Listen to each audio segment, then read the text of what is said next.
Hi friends, అందరూ ఎలా ఉన్నారు? బాగున్నారు అనుకుంటున్నాను. ఇంకా బాగుండాలని మనస్ఫూర్తిగా కోరుకుంటున్నాను. మీ అందరికీ మన హర్రర్ జర్నీలోకి గ్రాండ్ వెల్కమ్. ఇక ఆలస్యం చేయకుండా వీడియో చూస్తూనే ఒక లైక్ చేసేయండి. అట్లాగే వీడియో నచ్చితే హైప్ చేయండి. మన గోస్ట్ లవర్స్ ఎవరైనా ఉంటే కనుక వాళ్ళకి షేర్ చేయండి. మీరేమనుకున్నారో కామెంట్ చేయండి. మచ్ అండ్ మోర్ వీడియోస్ కోసం ఒక్క వీడియో కూడా మిస్ కాకుండా ఉండడం కోసం మన ఛానల్ని వెంటనే సబ్స్క్రైబ్ చేసేసుకోండి. బెల్ ఐకాన్ కరెక్ట్గా ప్రెస్ చేసామా లేదా, ఆల్ అన్ ఆప్షన్ ఉందా లేదా అన్నది మాత్రం ఒకసారి చెక్ చేసుకోండి. సో అన్నింట్లోని దేనికి తగ్గకుండా ఉన్న మన ఛానల్ వ్యూయర్షిప్లోను, లైక్స్లోను, హైప్స్లోను చాలా వీక్ ఉన్నారండి. మీ ఫ్యామిలీని ముందుకు నడిపించడానికి మీరే ముందుకు రావాలి. పక్కోళ్ళు ఎందుకు వస్తారు? సో ఇంకా ఆలస్యం చేయకుండా వీలు కుదిరిన వాళ్ళందరూ కూడా హైప్ చేయండి, నచ్చిన వాళ్ళు. అదర్వైజ్ అందరూ లైక్స్తో మన ఛానల్ని ముంచెత్తండి. అప్పుడే నేను మరిన్ని వీడియోస్ మీకోసం కొత్తగా మరింతగా గుర్తు చేసుకుని మరీ మీకు చెప్పగలను. అలాగే ఫ్యూచర్లో నెక్స్ట్ మంత్ అనుకుంటున్నాను కల్పిత కథలు కూడా కొన్ని చేరుద్దాం అనుకుంటున్నాను. సో ఇంకెందుకంటే ఆలస్యం, ఈరోజు నేను చెప్పబోతున్నటువంటి అద్భుతమైన భయానక విషయం సీతంపేట మండలం అడ్డాకులగూడలో జరిగినటువంటి ఒక భయానక విషయాన్ని మీకు నేను చెప్పబోతున్నాను. సో వీడియోలోకి వెళ్ళే ముందు మరొకసారి ప్రీవియస్ వీడియోస్ అన్నీ కూడా ఒకసారి చూడండి. మీకు చాలా నచ్చేటటువంటి చక్షు పిశాచి, కేరళ సిరీస్, నెక్స్ట్ నర్సీపట్నం నితంబి, చెట్టు రాజమ్మ, లాట్ వీడియోస్ ఉన్నాయండి. మోర్ వీడియోస్ ఉన్నాయి. ఇంకా మోర్ వీడియోస్ కోసం రెగ్యులర్గా ఎలాగో ఇప్పుడు మనం రోజు చెప్పుకుంటున్నాం కాబట్టి ఇంకా మీ మీదే ఆధారపడి ఉంది. మొత్తం ఛానల్ జర్నీ అంతా కూడా మీ మీద ఆధారపడి ఉంది. ఓకేనా అండి? అయితే అడ్డాకులగూడ ఇది సీతపేటలో ప్రకృతి ఒడిలో ముద్దగా ఉన్నటువంటి ఒక చిన్న పసిపాప లాంటి పచ్చటి గ్రామం. 800 ఇళ్ళు కూడా ఉండని ఆ గ్రామంలో జరిగిన దారుణమే ఇప్పుడు మనం మాట్లాడుకోబోతున్నాం. దానికి మూలం అడ్డాకులగూడ.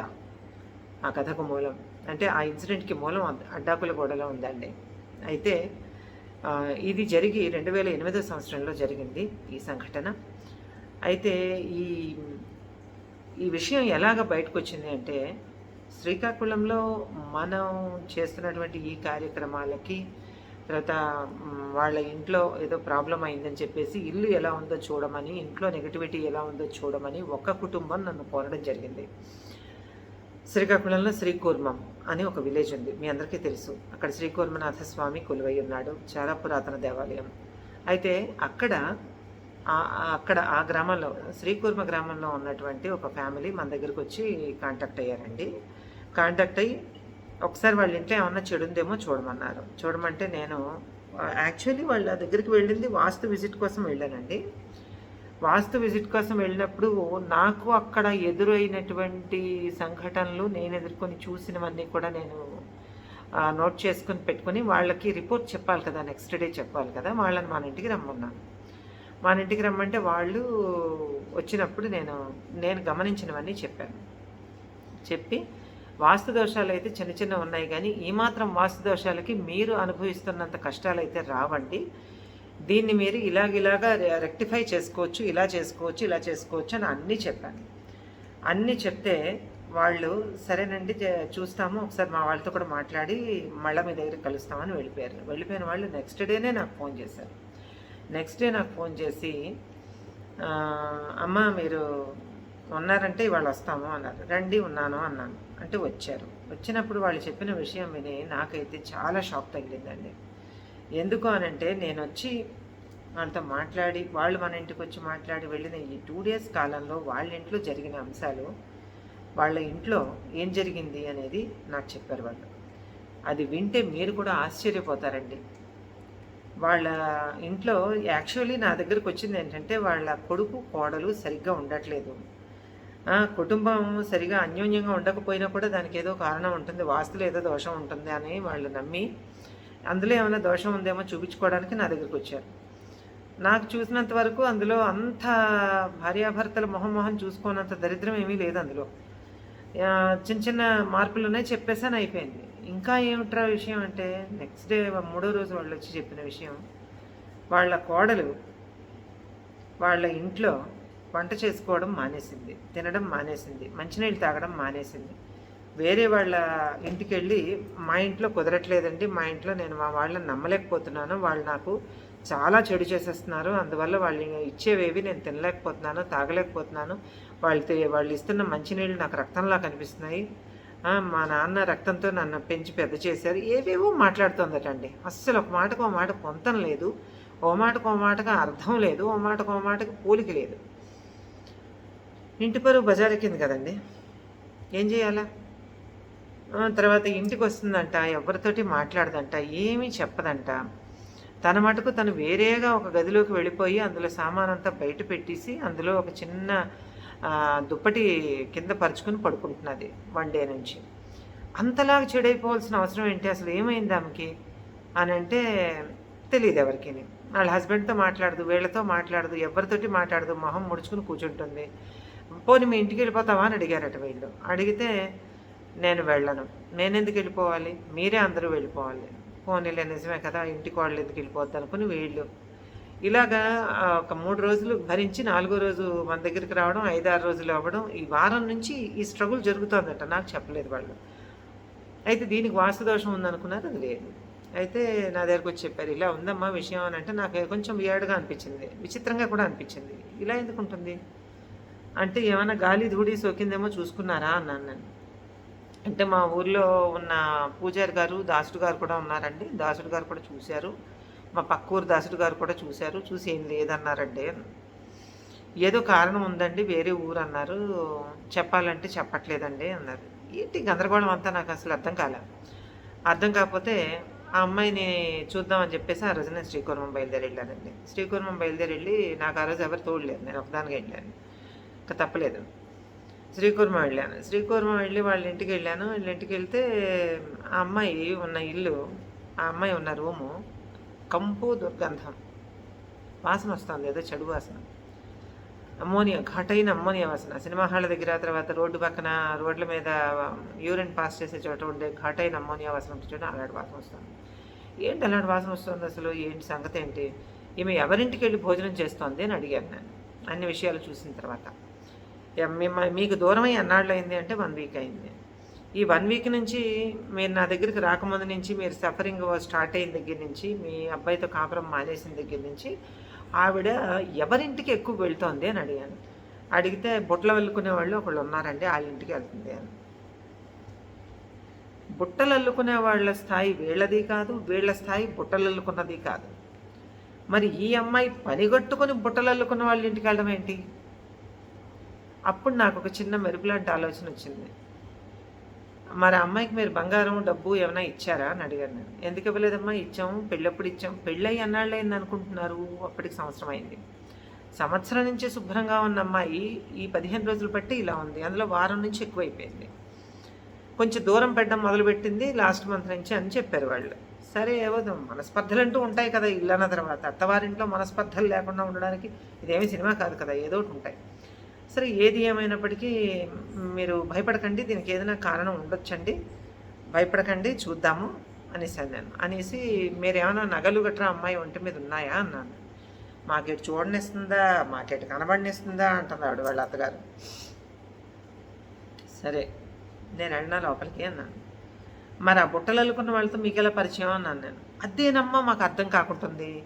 ఎప్పుడు వెళ్ళినా బుట్టల వాళ్ళ ఇంట్లోనే కూర్చుంటుంది, వాళ్ళ దగ్గర గురించే మాట్లాడుతుంది, వాళ్ళ ఇంటికాడ నుంచి చెంబుతో మంచినీళ్ళు తెచ్చుకుని తాగుతుంది. మంచినీళ్ళు కూడా తాగట్లేదా అన్నాను. మంచినీళ్ళు కూడా తాగట్లేదు. సరే, ఇదేదో కొంచెం something different and something weird and some issue or complicated, చూద్దాం ఇదేంటో అని అనుకున్నానండి. అనుకున్న తర్వాత అండి, సరే ఆ బుట్టల వాళ్ళ ఇంటికి నాకు దారి చూపించండి, నేను వెళ్తాను అన్నాను. వద్దమ్మా వాళ్ళు మంచోళ్ళు కారంటారు. ఏమంటారు? మంచోళ్ళు కారంటారు. సరే చూద్దాం. ముందు అసలు ఈ అమ్మాయిని నేను మాట్లాడతాను, ఎలాగో ఇంటికి వచ్చాను కదా మాట్లాడతానండి అని చెప్పేసి ఆ అమ్మాయి పేరు లలిత. లలిత అని తలుపు కొట్టా. లలితమ్మ అని తలుపు కొట్టాను. తలుపు కొడితే మెల్లిగా తలుపు తీసింది. తలుపు తీసింది. షీస్ ఆన్ సెన్సెస్, మామూలుగానే ఉంది. తలుపు తీసింది. మీరెవరు అంది నన్ను చూడగానే. నేనా, నీకోసమే వచ్చాను అన్నాను. అంటే నా కోసమా? మిమ్మల్ని నేను ఎప్పుడు చూడలేదండి అని. అవునవును, చూడలేదు. నేను మొన్న చూశాను బయట, వరదమ్మ పంపించింది అన్నాను నేను. అవునా, వరదమ్మ గారు పంపించారా, రండి రండి రండి అని లోపలికి తీసుకెళ్ళి కూర్చోబెట్టింది. సదరు వరదమ్మ బొట్లు అల్లుకున్నావిడ. ఏమిటి ఇంట్లో భర్త అత్తమామలకి తల్లిదండ్రులకు కూడా లేని ప్లేసు వరదమ్మ అన్న స్త్రీకి వచ్చిందా అనుకున్నాను నేను. వరదమ్మ గారు పంపించారా అంది. అవును అన్నాను. లోపలికి వెళ్ళి కూర్చున్న తర్వాత, ఏమిటండి వరదమ్మ గారు పంపించినవాడు మీరు వచ్చారు, మీకు ఇద్దామంటే నా దగ్గర నాదంటూ ఏమీ లేకపోయే ఇంట్లో అంది. నీదంటే ఏం లేకపోవడం ఏంటమ్మా, నీదే కదా ఇల్లంతా, కొంచెం మంచినీళ్ళు ఇస్తావా అన్నాను నేను. చెంబులో నీళ్ళు తీసి చూసి, వద్దండి ఇవి నేను తాగినవి అంది. నేను ఎంగిలి తాగనమ్మా, కొంచెం ఇంట్లో నీళ్ళు ఇస్తావా అన్నా.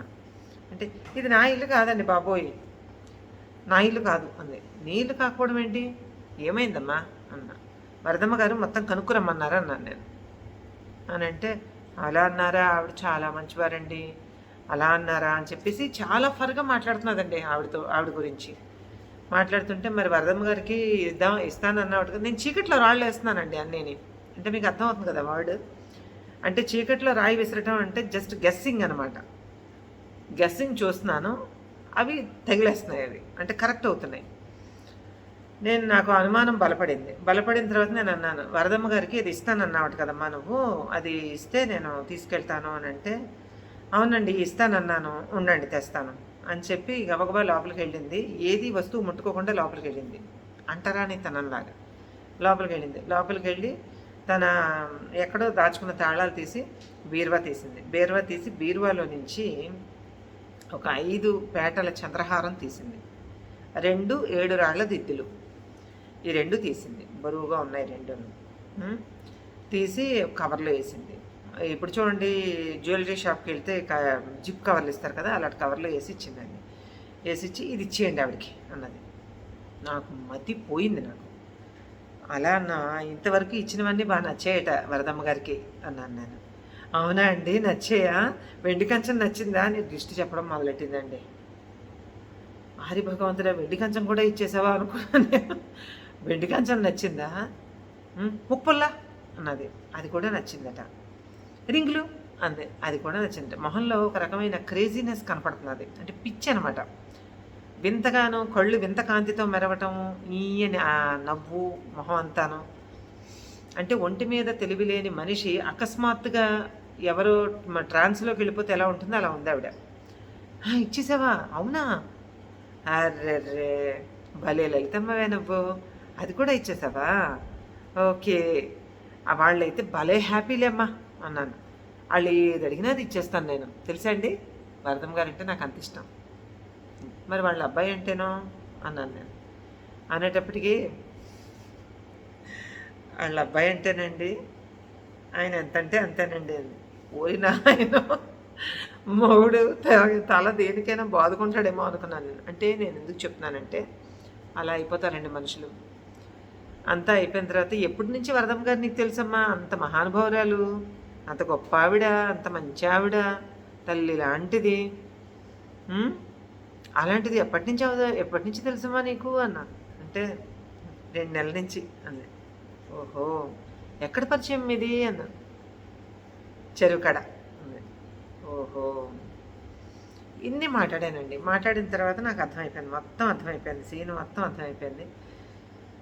మరి వాళ్ళ అబ్బాయి ఏం పేరు అది మర్చిపోయాను ఏంటమ్మా అన్నాను నేను. ఆమె చేతే చెప్పిద్దాం, నాకు తెలియదు కదా, చెప్పిద్దామని నేను చాలా విధాలుగా నాలో ఉన్న సైకోథెరపిస్ట్ అంచెలంచెలుగా బయటకు వచ్చాడండి. అంచెలంచెలుగా బయటకు వచ్చాడు. నాలో ఉన్న టాలెంట్ అంతా పువ్వులు పూసేస్తున్నది ఆ రోజు. అంటే ఆ అమ్మాయి కూర్మనాథం అంది. కూర్మనాథం వాడి పేరు అనమాట అనుకున్నా మనసులో. అనుకుని సరే ఇంకేంటమ్మా అంటే, మరి కూర్మనాథంకి ఏమైనా ఇచ్చావా అన్నాను. ఎందుకు ఇవ్వలే, వాచి, సైకిలు చెప్తుంది వరుసగా, కొత్త బట్టలు అన్నీ ఇచ్చానండి వారంలోనే అన్నాను నేను. వారం రోజులంటే 7 రోజులండి అన్నది. అలాగా అన్నాను. అనేసి సరేలేమ్మా, నువ్వు ఇచ్చావని చెప్పి ఇవి ఇచ్చేసి వస్తాను సరేనా అన్నాను. అంటే సరే అనేసి బయటకు వచ్చానండి. బయటకు వచ్చిన తర్వాత నాకు బుర్ర హీట్ ఎక్కిపోయి వాళ్ళ అత్తగారికి చెప్పాను, ఏమండి కొంచెం టీ ఇస్తారా అని. ఎందుకేమనమ్మా, ఇస్తాను, మీకు టీ ఇవ్వడానికి మాకేమమ్మా తప్పు, ఏటమ్మా ఏటి చెప్తుంది అది, ఏటి ఇచ్చింది మా ఇంటి నుంచే అని అడుగుతుంది ఆవిడ. వాళ్ళు కళ్ళ నీళ్ళ పర్యంతం అవుతున్నారు. అప్పుడు ఆ తలుపులు వేసేసుకుంది. వేసేసుకుని ఆవిడ లోపలికి వెళ్ళిపోయింది. 2 గదులు ఉన్నాయి, అది లోపలికి వెళ్ళిపోయింది. లోపలికి వెళ్ళిపోయిన తర్వాత నేను చెప్పాను, పదండి పెరట్లోకి వెళ్దాం అని. పెరట్లోకి వెళ్ళి కూర్చొని మాట్లాడానండి. ఆవిడకి చెప్పాను, ఆవిడ దగ్గరికి నేను వెళ్ళొస్తాను, వరదమ్మ దగ్గరికి వెళ్ళొస్తాను, మీరు భయపడకండి, ఇదంతా పెట్టుడు మందండి, ఇది మరుగు మందు అంటాము, పెట్టుడు మందు అంటారు. వాళ్ళెవరో మీ కోడల మీద కన్నేసి ఆవిడ ఒంటరిగా దొరకడం చూసి వాళ్ళు ఆలోచించుకుని సేకరించిన సమాచారం ప్రకారం పెట్టుడు మందు తయారు చేయించి ఆమెకి అప్లై చేయడం జరిగిందండి. ఆమెకి ఇచ్చారు. అది కడుపులోకి ఇస్తే మాత్రం చాలా డేంజర్ అండి. తల మీద రాస్తే మాత్రం మనం తీసివచ్చు, కడుపులోకి ఇచ్చారంటే మాత్రం కొంచెం మనం కష్టపడాల్సి వస్తుంది. అసలు ముందు ఆ వరదమ్మ ఎవరో, దాని కథ ఏంటో తెలుసుకుని వస్తాను ఉండండి, అది ఎక్కడి నుంచి వచ్చింది, ఎవరిది అనేసి. నాకు టీ ఇవ్వండి, టీ కానీ కాఫీ కానీ కొంచెం దండిగా ఇవ్వండి, నాకు తలనొప్పిగా ఉంది, తాగేసి వెళ్తానంటే, అంత మాట అమ్మా అని చెప్పేసి టీ ఇచ్చారండి. టీ ఇస్తే ఆ టీ తాగబోతూ ఆగాను నేను. ఇది మీరే చేశారా అన్న. నేనే చేశాను అన్న. నేను చేసుకోవచ్చా అన్నాను నేను. ఏమమ్మా మేమేమేమి నీకు పెట్టేస్తామనా అన్నాను. కాదండి, దానికి కారణం ఉంది, నేను చేసుకుంటానండి అని చెప్పేసి నేనే వెళ్ళి కాఫీ కలుపుకొని, గిన్నె డికాషన్ తీసుకుని కాఫీ కలుపుకొని అయిపోయింది. గిన్నె డికాషన్ దీని గురించి మీకు ఏమైనా పరిచయాలు, ఐడియాలు, జ్ఞాపకాలు ఉంటే కామెంట్ సెక్షన్లో తెలియజేయండి. అయితే అయిపోయిందండి. తాగేసి వరదమ్మ దగ్గరికి బయలుదేరి వెళ్ళానండి.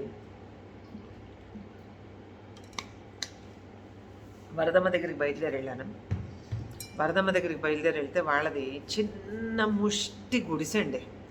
గుడిసెని ముష్టిది అంటున్నాను, ఎవరు దయచేసి హర్ట్ అవ్వకండి. కానీ ఇటువంటి కుటుంబాలని కూలదోసే దాన్ని అంతకంటే గౌరవించడం అనవసరం అనిపిస్తుంది నాకు. అందుకని అలా చెప్తున్నాను. ఇక్కడ కులము, గుణము, గోత్రము ఇవన్నీ కాదండి, డబ్బు ఇవన్నీ కాదు, ఆమెలో ఉండే గుణం. ఆ వరదమ్మ దగ్గరికి వెళ్ళి నేను ఒక 10 బుట్టలు ఆర్డర్ ఇచ్చాను. ఇక్కడి నుంచి వచ్చానని చెప్పలేదు నేను. ఒక 10 బుట్టలు ఆర్డర్ ఇచ్చాను. ఆర్డర్ ఇచ్చి, ఎక్కడమ్మా మీరు ఎప్పుడు చూడలేదు అన్నది, ఇలా చూసి నన్ను అని ఇలాగన్నది నన్ను. సిదిమి దీపం పెట్టుకోవచ్చమ్మా, ఎందరు పిల్లలు అందే. నేను కావాలని 5 అని చెప్పాను. నేను నమ్మలేనట్టు చూసింది నా వైపు. నాకు 5 కాదులేండి, 5 అన్నాను నేను. నమ్మలేనట్టు చూసి 5 పిల్లలు తల్లివా అన్నది. లలిత నేను ఒక దగ్గర చదువుకున్నామండి అన్నాను నేను. ఏ లలిత అంది, ఎంత హీనంగా. అంటే అక్కడ గుడి దగ్గర ఉన్న వీధిలో ఆ చివరికి ఉన్న లలిత అండి. ఆ లలిత నేను చదువుకున్నామండి. వాళ్ళ ఇంటికి వచ్చాను ఇప్పుడు. నేను వస్తే ఇక్కడ బుట్టలు బాగా చేస్తారని చెప్పింది తను, అందుకని నేను మీ దగ్గరికి వచ్చాను. లేకపోతే మీ దగ్గరికి వెతుక్కుంటే నేను ఎందుకు వస్తాను, నువ్వేంటి నాకు ఊరకనే ఇస్తావా అన్నాను నేను. నాకు కొంచెం ఫోర్స్ఫుల్గా వచ్చేసింది మాట. అంటే ఆమె ఏమంది, లలిత చెప్పిందా, ఎన్ని బుట్టలు కావాలి నీకు అన్నది మారిపోయింది. ఎన్ని బుట్టలు కావాలి నీకు, ఏమైనా తాగుతావా, టీ తాగుతావా అంది. నాకొద్దమ్మా, నాకు అంత బంపర్ ఆఫర్లు ఇవ్వకు నువ్వు అని మనసులో అనుకుని నాకేం టీ వద్దు కానీ బుట్టలు ఎప్పుడు రావాలో చెప్పు, నేను అప్పుడు వస్తాను అన్నాను. అంటే నువ్వు రాకలే అమ్మా, మా కూర్మిగాడు ఉన్నాడు, వాడు ఎప్పుడు కావాలంటే అప్పుడు వచ్చి ఇచ్చేస్తాడు నీకు అంది. పిలు అన్నాను నేను. ఎందుకాడు అన్నాను.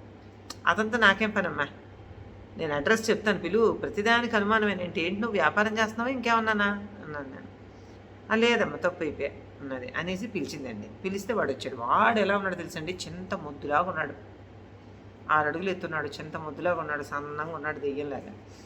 ఇవన్నీ చూశాను. చూసిన తర్వాత ఏ ఊరు మీది అని అడిగాను నేను. అంటే ఎందుకో అన్నాడు. ఎందుకో కందుకో అనేసి సరే నేను వెళ్ళాలి ఇంకా. ఏ ఊరు నీది అన్నది నన్ను. అన్నా నర్సన్పేట అన్నాను నేను. మా ఊరు చెప్పలేదు, నర్సన్పేట అన్నాను. నర్సన్పేట, పోనీలే అమ్మ, బాగా కలిగినంటి పిల్లలాగా ఉన్నావు, పోన్లే ఈ పేదోళ్ళ ఇంటికి వచ్చినావు బుట్టల కోసం, ఓ పని చెయ్యమ్మా, ఇదిగో ఇది ఇస్తున్నాను నీకు, తీసుకో, బాగుంటుంది, ఇది వెదురు బియ్యము అనేసి బియ్యం ఇచ్చింది. నాకు బియ్యం తినే అలవాట్లేదు, అంటే అన్నం తినే అలవాట్లేదు, నేను తిన్ను, మంచిదే, నేను రేపు వస్తాను, బుట్టలు రెడీ చేసి ఉంచండి, ఎల్లుండి పొద్దుట వస్తానని చెప్పాను. నేను చెప్పేసి నేను బయటకు వచ్చానండి. బయటకు వచ్చిన తర్వాత నాకు టోటల్గా విషయం అర్థమైపోయింది. ఎందుకంటే దాని చెవులకి దుద్దులు మెరుస్తున్నాయి. ఆహా దేవుడా అనుకున్నాను. అనుకొని వీళ్ళ ఇంటికి మళ్ళీ వచ్చాను. మళ్ళీ వచ్చి ఇదండి విషయం, వాళ్ళు మీ కోడలికి పెట్టుడు మందు పెట్టారు అన్నాను నేను. అనేటప్పటికీ అవునా, ఎలాగండి అది విప్పదీయడం అంది. విప్పదీయడం ఎలాగన్నా తర్వాత ప్రశ్న, అసలు ఇది ఎక్కడి నుంచి తెప్పించారు వాళ్ళు, ఏమిటి పరిస్థితి, వాళ్ళు ఎవరు అన్నది నేను కూపీ లాగుతాను, మీరు ఆగండి అని అంటే కిటికీ తీసి లోపల నుంచి లలిత అన్న ఆవిడ జుట్టు విరబోసుకుని, కాళ్ళు ఇందాక నాతో మర్యాదగా మాట్లాడింది కదా ఆమె, జుట్టు విరబోసుకుని తలుపు ఇలా తీసి కిటికీలోంచి ఇలా మొహం పెట్టి, ఏంటే నువ్వు చూసేది నన్ను, ఏంటి కూపీలు లాగుతావు, నా గురించి నువ్వేంటి లాగుతావు, నువ్వు నా గురించి ఏటి లాగలేవు, పెక్క మీద పీకలేవు, ఇదే భాష అనమాట. Abused language. తీలేవు, నా ఇష్టము, నేను ఇక్కడ అన్నాళ్ళు ఉండాలనుకుంటున్నాను అన్నాళ్ళు ఉంటాను, ఏదేది కావాలనుకుంటున్నానో అవన్నీ తీసుకెళ్ళిపోతాను, ఆ తర్వాత ఈ తిత్తి నాకెందుకు, ఈ తిత్తి అంటే అమ్మాయి అనమాట మాట్లాడుతున్నది, అందులో ఉన్న దుష్టశక్తి. మరుగుమందు మాట్లాడుతుందని నాకు అంతవరకు తెలియదు. అంటే మరుగుమందు రూపంలో లోపలికి వచ్చినటువంటి దుష్ట పిశాచి మాట్లాడుతుందని నాకు అప్పటిదాకా నాకు తెలియదు. నేను లోలోని ఆశ్చర్యపోతూ వింటున్నాను. నువ్వు నాకేంటి చేస్తావే, ఏటి చేస్తావు నువ్వు నాకేం చేయలేవు, నేను నా వైపు నుంచి అన్నీ నేను ఇచ్చేస్తాను, నేను అక్కడికి ఏంటి ఈ పిల్లకి ఎలాగ తగిలించాలో అలాగ తగిలిస్తాను, ఈ పిల్లకి ఎలాగ నాశనం చేయాలో అలాగ నాశనం చేస్తాను, ఈ పిల్ల కాపురం చేయడం నాకు ఇష్టం లేదన్నది. ఎందుకు ఇష్టం లేదు అన్నాను. ఎందుకు ఇష్టం లేదంటే రా లోపలికి చెప్తానన్నది. సరే వస్తానన్నాను. వీళ్ళు వద్దంటే వద్దంటారు. అంటే లేదు లేదు వెళ్ళకపోతే మీ సమస్య తేలదండి, నేను వెళ్తాను లోపలికి, నాకేం భయం లేదని చెప్పేసి నేను వెళ్ళాను. నా మెడలో సూత్రాల తాడు తప్ప ఎక్స్ట్రా ఉన్నవన్నీ ఇచ్చేసాను ఆవిడికి. ఇవి ఇలా ఉంచండి, నేను వచ్చాక తీసుకుంటానని. చెవులు కూడా తీసి ఇచ్చాను, సూత్రాల తాడు మాత్రం తీసి ఇవ్వలేదు. గాజులు కూడా తీసి ఇచ్చేసాను. ఇచ్చేసి మొత్తం అవి ఎందుకు తీసి ఇచ్చేస్తున్నారు అన్నది. కారణం ఉంది, నేను లోపలికి వెళ్తానని చెప్పేసి నేను లోపలికి వెళ్ళిన తర్వాత తలుపు పక్కనే నెక్కు ఉండి నా మీద అటాక్ చేసిందండి. అటాక్ చేసి ఆ తర్వాత గబగబాను కిటికీ ఎక్కిపోయింది. ఒక ఆడమనిషి అంత ఫాస్ట్గా కిటికీలు ఎక్కడాలు గట్రా నేను చూడలేదు ఎక్కడాను. అంటే ఇలాంటి కేసుల్లో తప్ప నార్మల్గా ఎవరు ఎక్కరు. కిటికీ ఎక్కిపోయింది. కిటికీ ఎక్కిపోయింది, మళ్ళీ కింద దూకేసింది, మళ్ళీ కిటికీ ఎక్కింది. అంటే నన్ను భయపెట్టాలని విశ్వ ప్రయత్నం చేసింది. బట్ నేను కంగల అవ్వకపోయేటప్పటికి నేను అడిగాను, నువ్వు ఎక్కడి నుంచి వచ్చావు అన్నాను. అంటే అడ్డాకులు కూడా ఏటి పీకుతావు అన్నది. ఇదే సేమ్ వర్డ్ అనమాట. అడ్డాకులు కూడా ఏటి పీకుతావు అన్నది. నేను ఏమీ పీకను, ఇంకేంటి మాట్లాడతావు అన్నాను నేను. ఇంకేంటి మాట్లాడతావు అని అంటే ఈ కుటుంబం నాశనం అయిపోవాలండి, నీకేంటి ప్రాబ్లం, నీకెందుకు అని అడిగాను. ఇవన్నీ మాట్లాడానండి. మాట్లాడిన తర్వాత దాన్ని లోపల అవతల పక్క నుంచి గడి పెట్టేమన్నాను, అంటే తాళం వేసేయమన్నాను పెరట తలుపు నుంచి. ఇది ఇంట్లో చేసుకుంటే తర్వాత క్లీన్ చేసుకోండి, తాళం వేసేసుకోండి, లేదంటే ఆ పిల్ల దక్కదని చెప్పాను. ముందు వీళ్ళు ఎక్కడైతే ఆవిడ లోపలికి వెళ్ళి బయట తిరుగుతుందో ఈ పాసింగ్ వే కూడా వేసేయమన్నాను, దారి కూడా ఎగ్జిట్ దారి కూడా వేసేయమన్నాను. వేసేసి 2 తాళాలు ముందు వెనక బిగించి ఉండండి, నేను ఇప్పుడే బయలుదేరుతున్నాను, నేను అడ్డాకులు కూడా వెళ్తాను, అడ్డాకులు కూడా వెళ్ళి ఇదేంటో తేల్చుకుని వస్తానన్నా. అంటే మీరు ఒక్కరే వెళ్తారా, మా వాళ్ళు ఎవరైనా వస్తారా అని అంటే 2 ఎవరైనా వస్తాను. అయితే వాళ్ళ అబ్బాయి వచ్చాడు, అంటే లలితారాణి తాలూకా భర్త వచ్చాడు, పదనమ్మ నేను వస్తానని. ఇంకా మేమిద్దరం కలిసి వెళ్ళామండి. వెళ్తే బండి మీద వెళ్ళాము. బండి మీద వెళ్తే ఆ అడ్డాకులు కూడా చాలా, అసలు రోడ్డు సౌకర్యం లేదు, బస్సు సౌకర్యం సరిగా లేదు, ఎప్పుడు వస్తుందో తెలియదు, ఎప్పుడు వెళ్ళిపోతుందో తెలియదు, అలా ఉంది.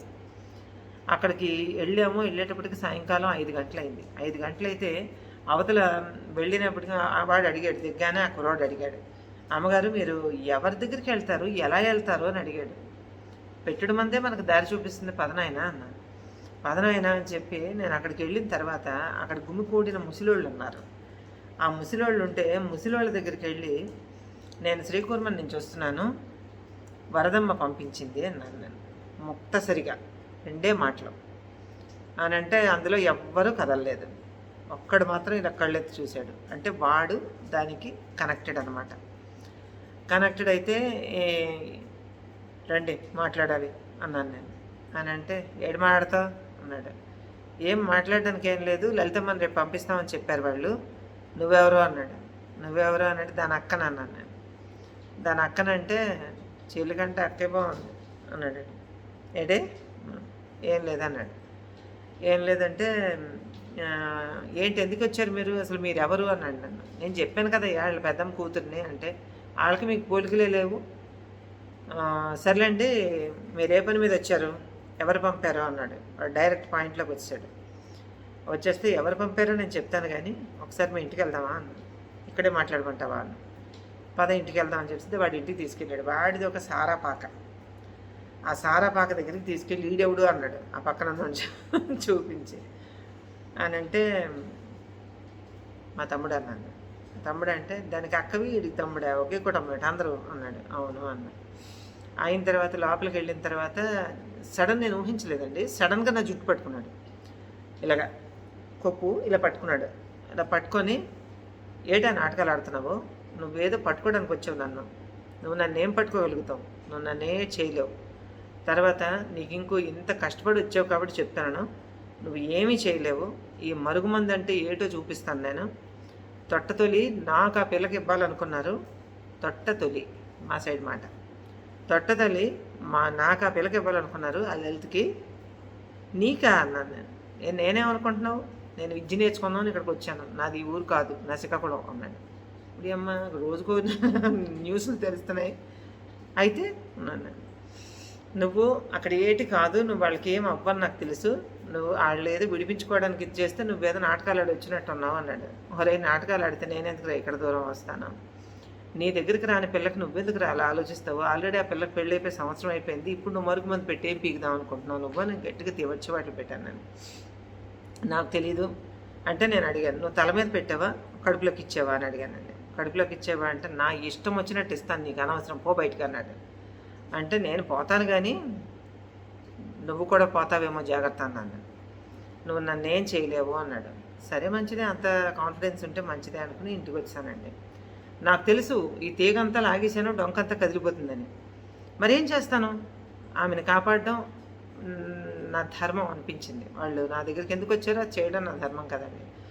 మరుసటి రోజు నేను వెళ్ళి వీడు ఆ రాత్రి గడిచేటప్పటికి వీళ్ళకి చెప్పాను, వీళ్ళ ఆ అబ్బాయికి, ఆ భర్తకి చెప్పాను, లలితమ్మ భర్తకి, ఎట్టి పరిస్థితిలో మీరు ఈ రాత్రి ఆవిడ గింజుకున్నా, గీ పెట్టినా, ఏడ్చినా, మొత్తుకున్నా, ఊరేసుకుంటానన్నా, ఊరేసేసుకున్నా మీరు తలుపు తీయకండి, ఆమెకేం కాదు, ఆమెలో ఉన్న దుష్టశక్తి ఆమెను చంపనివ్వదు, కనుక మీరేం టెన్షన్ అవ్వకండి, రకరకాలైనటువంటి విధానాలు చూపిస్తుంది, మీరేం పట్టించుకోకండి, ఏదైనా అత్యంత అవసరం అయితే నా దగ్గర రండి అని చెప్పాను. నేను ఇంటికి వచ్చాను. ఇంటికి వచ్చేసి నాకు కావాల్సిన సామాను వాళ్ళకి చెప్పాను, సరి చేసుకోమని చెప్పాను.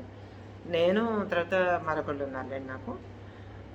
ఆ వ్యక్తి మా ఫ్రెండ్ ఒక అతను ఉన్నాడు. అతను నేను కలిపి ఈ విషయం మాట్లాడుకుని ఏం చెయ్యాలో మాట్లాడుకున్నాం. మాట్లాడుకున్న తర్వాత అతనేమన్నాడు, ఇది మరుగుమంది కదా, నువ్వు తీసుకెళ్ళవు కదా, నువ్వు చేసేయమ్మా, నువ్వు ఎందుకు, నేను ఇంక రాను ఇవాళ, నాకు కొంచెం ఒంట్లో నలతగా ఉంది అన్నాడు. అంటే పోనీ రాకపోయేవన్నా, నువ్వు నాతో పాటు ఉండు, నువ్వేం చేయకు, నేనే చేస్తాను, ఉండు అన్నాను నేను. ఉండు అంటే సరే అన్నాడు. రాత్రి 7 గంటలప్పుడు మళ్ళీ మేము బయలుదేరామండి. బయలుదేరి వెళ్ళేటప్పటికి 6 100 మీరు నమ్మరండి, మీరు నమ్మరు, అసలు నమ్మరు. మా ఇంటి గుమ్మం తలుపు తీసి నేను మా అమ్మకి చెప్పేసి, మా అమ్మ లేదండి అప్పటికి, సారీ చనిపోయింది, మా నాన్నగారికి చెప్పేసి నేను వెళ్తున్నాను, నేను ఈ రాత్రి శ్రీకూర్మంలో ఉంటాను, రేపు అడ్డాకులు కూడా వెళ్తాను, లేకపోతే లేదు, వెళ్ళకపోతే రేపు ఉదయం 11 కల్లా మన ఇంటికి వచ్చేస్తాను, వెళితే రేపు సాయంత్రానికి వస్తానని చెప్పేశాను మా నాన్నగారికి.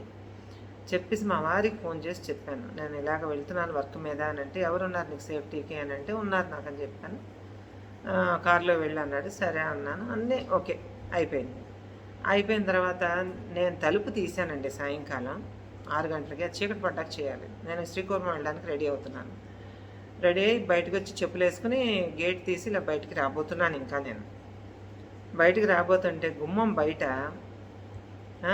బయట వరదమ్మ నిలబడి ఉంది. నిలబడి ఉంటే, ఏంటి ఇక్కడికి వచ్చావు అన్నాను నేను. మా ఇల్లు తెలుసుకుని మా ఇంటికి వచ్చింది చూడండి. ఏంటి ఇక్కడికి వచ్చావు అని అంటే అలా నా వైపు చూస్తున్నది, మాట పలుకు లేదు.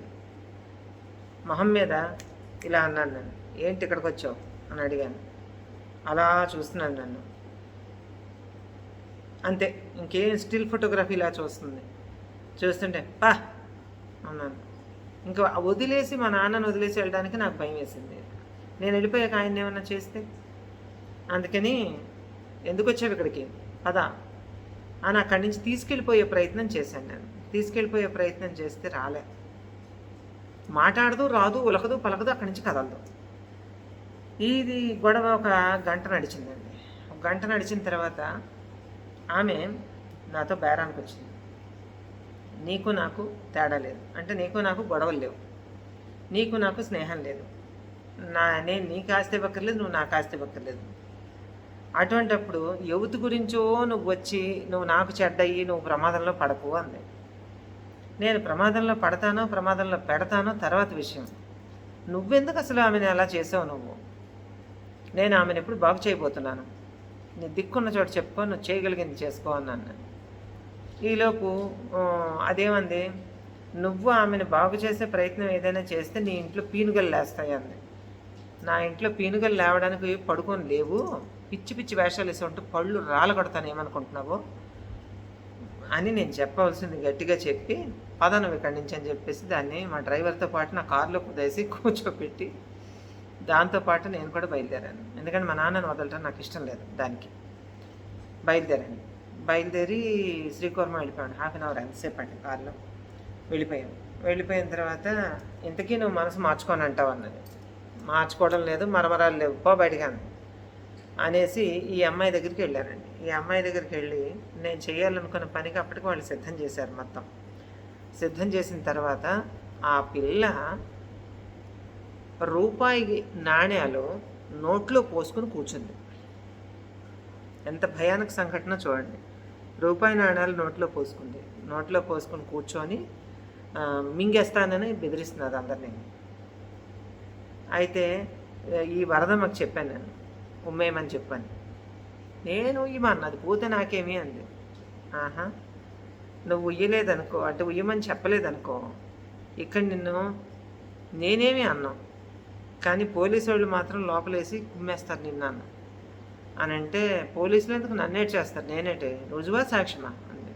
ఆహా, అయితే చాలా నాలెడ్జ్ ఉందే నీకు. ఆమెను విడిచిపెడితే నువ్వు బతికిపోతావు, లేకపోతే ఇబ్బందుల్లో పడతావు అన్నాను. అంటే నువ్వెవరు నాకు దాపురించినావు అన్నది అనేసి ఏదేదో మాట్లాడేసిందండి. మాట్లాడేసి అక్కడి నుంచి వెళుతూ కళ్ళు తిరిగి పడిపోయిన తర్వాత ఈ లోపల ఉన్న అమ్మాయి నోట్లో రూపాయలు ఎక్కడి నుంచి వచ్చేయో అర్థం కాలేదు నాకు. నోట్లో మింగేస్తాను అంటుంది. నన్ను చూడగానే రెచ్చిపోయి నా మీద కోపం కొద్దీ ఒక్కసారి ఊసింది నా మీదకి, ఠవ్వు అని. ఊసేటప్పటికి నా పని ఈజీ అయిపోయింది. ఇంకా మేము లోపలికి వెళ్ళడం, ఆమెను కట్టడం, కట్టిపెట్టి అన్నీ చేయటం, ఇవన్నీ అయిపోయాయి. అయితే ఆ రాత్రి నేను చేసిన కార్యక్రమం తర్వాత వరుసగా నేను 3 రోజులు శ్రీకూర్మం వెళ్ళి వాళ్ళని సరిచేయడానికి వెళ్ళవలసి వచ్చింది. ఇంతకీ ఇప్పుడు నేను చెప్పబోయే విషయం ఏంటంటే, ఆమె ఆ వరదమ్మ అన్న మనిషికి ఎలా తెలుసు అనంటే, ఈమె శ్రీకూర్మనాథస్వామి దేవాలయానికి వెళ్ళినప్పుడు అక్కడ దాన్ని చూసిందంట. చూసి వాడెవడో ఉన్నాడు చూడండి, అక్కడికి వెళ్ళిన తర్వాత మాట్లాడాడే అడ్డాకులు కూడా మనిషి, వాడికి వీళ్ళు ఇస్తామన్నారట. వాడి పేరు ప్రసాద్. వాడికి ఇస్తామన్నారట వీళ్ళు. వాడికి ఈ పిల్లని ఇస్తామన్నారట. ఈ పిల్ల బాగుంటుంది, ఈ పిల్ల ఆస్తి వీడు ఇస్తామన్నారట. ఆ పిల్ల కన్నవారు ఇస్తామన్నారు, కానీ వీడి చెడు తిరుగులు గాలి తిరుగుళ్ళకి ఇవ్వమన్నారు. దాంతో వాడు కక్ష కట్టి అడ్డాకుల గోడలో ఎవరో పెట్టుడు మందులు పెట్టేవాళ్ళు ఉంటే వాళ్ళని కలుసుకుని, ఎవరో నాకు తెలియదు, ఈరోజు వరకు కూడా తెలియదు, నేను తెలిసినా చెప్పను, వాళ్ళని పెట్టుకొని వాళ్ళ బంధువు అయినటువంటి ఈ వరదమ్మని పట్టుకొని, ఈ వరదమ్మ ద్వారా ఆ పిల్లని మచ్చిక చేసుకుని ఆ పిల్లకి టీ ద్వారా కడుపులోకి ఇచ్చేసారండి. అది కడుపులోకి ఇచ్చేస్తే కడుపులో చెట్టు అయిపోతున్నది. అది ఇది మీకు తెలుసా? మరుగుమందు కడుపులో చెట్టు అయిపోతుంది. వేళ్ళు తన్నేస్తాయి కొన్నాళ్ళకి పట్టించుకోకపోతే. వేళ్ళు తన్నేస్తే ఆ మనిషి పేగులు ఛిద్రమైపోయి చనిపోతాడు. దారుణమైన బాధ చనిపోతాడు. 3 నెలల్లో చనిపోతారు. అటువంటి ప్రమాదకరమైనది వేళ్ళు దిగిపోవడం అంటారు మా ప్రాంతంలో. ఇవేం కట్టుకథలు కావండి, నిజాలు.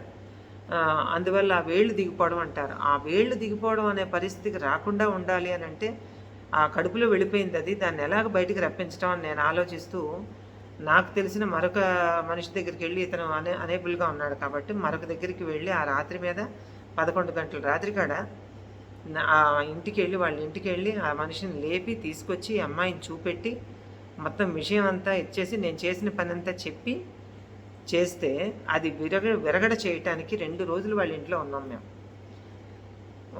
ఉండవలసి వచ్చింది, వదిలేస్తే ఎక్కడ చచ్చిపోద్దాం అని.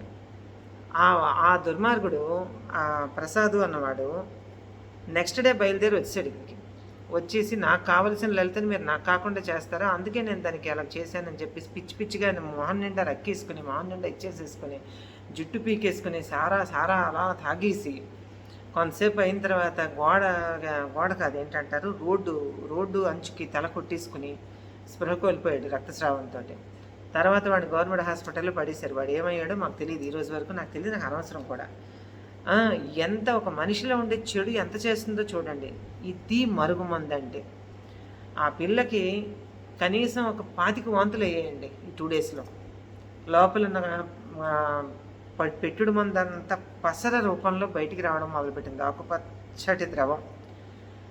ఇంకా నాకు భయం వేసి రెండో రోజు, ఎప్పుడైతే మొదటి రోజు 15 వాంతులు అయ్యాయో, డీహైడ్రేట్ అయిపోతుంది కదండి, వెంటనే శ్రీకాకుళం గవర్నమెంట్ హాస్పిటల్లో జాయిన్ చేసేసాం అమ్మాయిని. ట్రీట్మెంట్ ఇది అవుతోంది, అది అవుతోంది.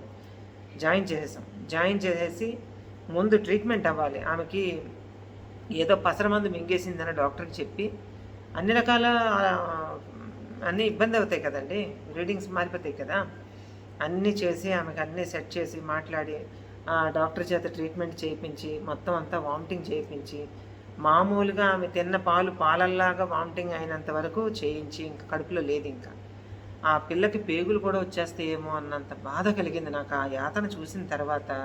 మనిషిలో ఉండే దౌర్భాగ్య లక్షణాలు, దుర్మార్గం కంటే ఏ దెయ్యం పిశాచం పెద్దది కాదు అని మరోసారి అనిపించింది. ఆ తర్వాత నేను చేయాల్సింది, డాక్టర్ దగ్గర ఎప్పుడైతే ఫ్రీ అయిపోయిందో ఇంకా మేము విజృంభించాం అన్నమాట. ఇంకా మేము చేయాల్సిందల్లా చేశాము.